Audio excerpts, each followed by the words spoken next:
Krisis adalah setiap peristiwa yang sedang terjadi atau diperkirakan mengarah pada situasi yang tidak stabil dan berbahaya yang mempengaruhi individu, kelompok, komunitas, atau seluruh masyarakat. Krisis dianggap membawa perubahan negatif dalam urusan keamanan, ekonomi, politik, sosial, atau lingkungan, terutama ketika krisis terjadi tiba-tiba dengan sedikit atau tanpa peringatan.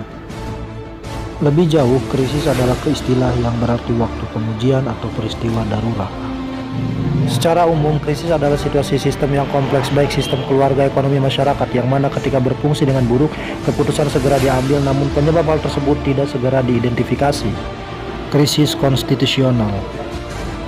Dalam ilmu politik, krisis konstitusional adalah sebuah masalah atau konflik dalam fungsi pemerintahan, di mana konstitusi politik atau hukum pemerintah fundamental lainnya dianggap tak dapat menyelesaikan masalah. Krisis ekonomi.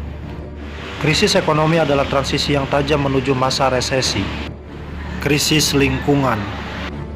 Krisis yang berkaitan dengan perubahan lingkungan hidup seperti bencana lingkungan, bencana alam, dan spesies yang terancam punah. Krisis internasional. Dalam konteks ini, krisis dapat secara longgar didefinisikan sebagai situasi di mana ada persepsi ancaman, kecemasan yang meningkat, harapan kemungkinan kekerasan yang tinggi, dan keyakinan bahwa tindakan apapun akan memiliki konsekuensi yang jauh dari jangkauan. Krisis pribadi.